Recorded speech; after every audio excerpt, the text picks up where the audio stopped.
This morning, this afternoon, for my reflection, I just like to start with a story that you all might connect with. It's a story about an Alsatian dog, a Doberman, and a cat, which went up to heaven. So before they could be allowed into heaven, God wanted to have an interview with those guys. So God first asked the Alsatian, so before I can let you in, I just want to know what do you actually believe. So tell me, what do you believe? The Alsatian dog said, I believe in discipline, training, and loyalty to my master. God said, oh, that sounds good, so you can come in and sit on my right. Then God asked the Doberman, what do you believe? And the Doberman said, well, I believe in care, concern, and protection of my master. God said, oh, that's incredible. You can come in, sit on my left. Then God asked the cat, now tell me, what do you believe? And the cat said, I believe that you are sitting on my seat. You all know, those who have pets at home, cats at home, you know, that's true, isn't it?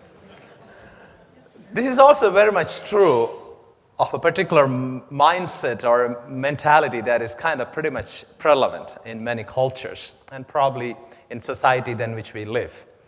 A sense of entitlement, exclusiveness. The reading today, especially in the gospel story that we heard today, the immediate attention to us is actually, we think it's all about gratitude. But Jesus invites us a little more deeper into the gospel. It's not just only about gratitude, but it's something more to the gospel story today. One of the very specific reasons why we heard from the Gospel of Luke, Luke places this particular story is actually, he was trying to just kind of reflect about the society in which Luke was living. And this is very, very unique to the Gospel of Luke. Luke takes special effort to include few extra stories in the life of Jesus, unlike the other Gospel writers. And one of the specific stories is about the Samaritans, the Good Samaritan story, the Samaritan woman at the well, and of course the story about 10 people healed, only the Samaritan coming back to thank Jesus for the healing. Because the society in Jesus lived was a society which never counted even the presence of Samaritans. They were kind of the outcasts. They should never be part of the society. The Jews never even considered them as a group of people because of some historical differences. We don't want to go into history, but they were people who were kind of outcast and never even made to feel that they were part of the society. So in a way, the reason why Luke places these stories in the life of Jesus is actually, this is how Jesus rehabilitates these Samaritans and make them begin to feel that they're part of the society too. They're also part of the God's family, and they just kind of begin to give a space and presence, not only in God's wider family, but in the society in which they lived. So it is, as I was thinking about this gospel story, and as he said, more than thinking about gratitude or gratefulness, I was just brought into attention about one particular story in the history of the United States of America. I'm not an American historian, so you can correct me if I just went wrong with this. This is something that happened in 1930s, in the 30s. That was actually the Veterans Bonus March that took place. Right after the First World War, the veterans were promised bonus, which they would start paid by 1945. But at 1930s, as you know, that's when the country was going through the Great Depression. So the First World War veterans felt that they were not going to be paid the bonuses, so they decided to go on a march. And they marched towards, Washington, obviously, lobbying the Congress. The then President Hoover thought that it was not going to be healthy, so he wanted to just kind of stop the march, get rid of the veterans from there. So they used the army to get rid of the whole situation, on which two of the veterans died. It was probably not the pleasantest time or part of the history of the United States at that time.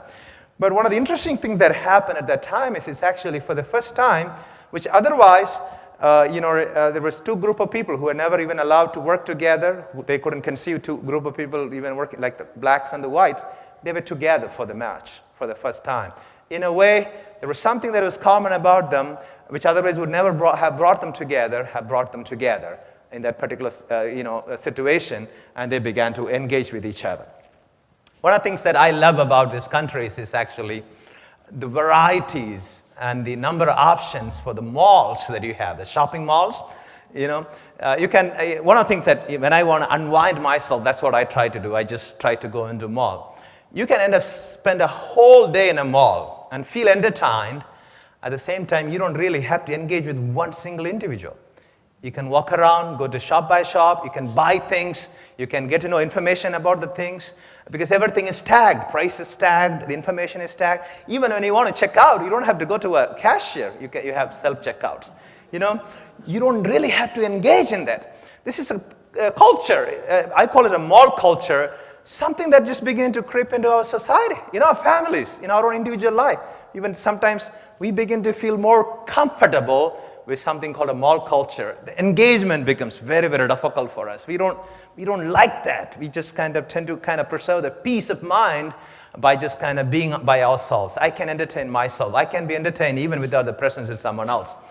But opposed to that is another culture called a market culture, and some of you might have been familiar with it, and some of you who come from Asian countries would know it. You go into a market to buy your things. There are vendors who have set up shops. You go one shop at a time and you ask them what the price of the produce was, and they just tell you, bargain back and forth. There's sometimes even a big fight. They just try to sell the thing that they have, and then you bargain back. Sometimes you like it, you're okay with the bargain, you buy it. Otherwise, you drop it there. You move to the next vendor. There's a lot of engagement. There's tension in the engagement. There's conflict, but we know we get the fairness out there in the market, not in the mall. And it's through engagement and conflict and conversation you get the fairness and the justice that you need, but not in being the mall. But unfortunately, we seem to be so comfortable with the mall than going out there. And this is something that's becoming part and parcel of our life, our families, our societies. And in the gospel, that's what Jesus is talking about. In a way, he just tried to just kind of engage two group of people who otherwise never had a chance to engage. And by just trying to just kind of engage in them, he just brings the reality of how they all too are part and parcel of a life, God's family.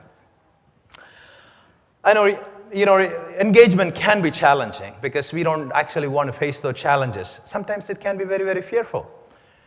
I remember in my whole life as a priest, something that I have come to know is actually the opposite of love is not hatred.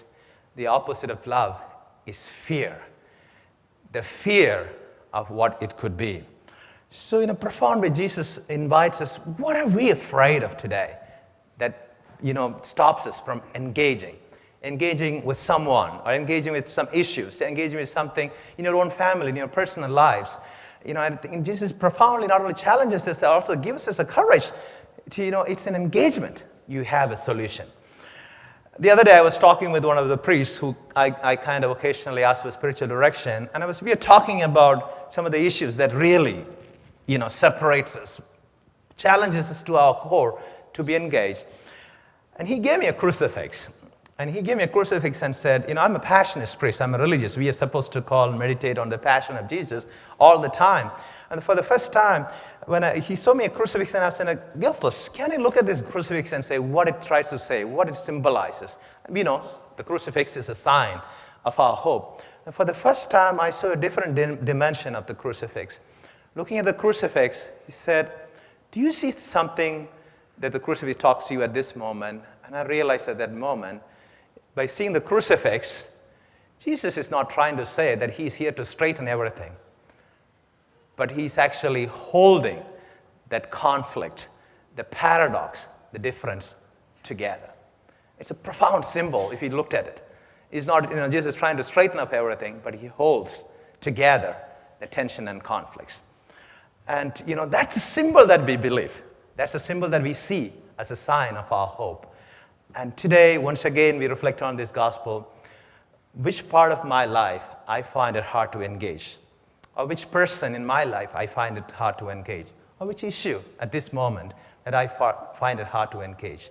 So that we could continue to pray that we get that strength and courage to engage, so that in being engaged, we have better solutions and we can continue to live as Christ's disciples in this world. Amen.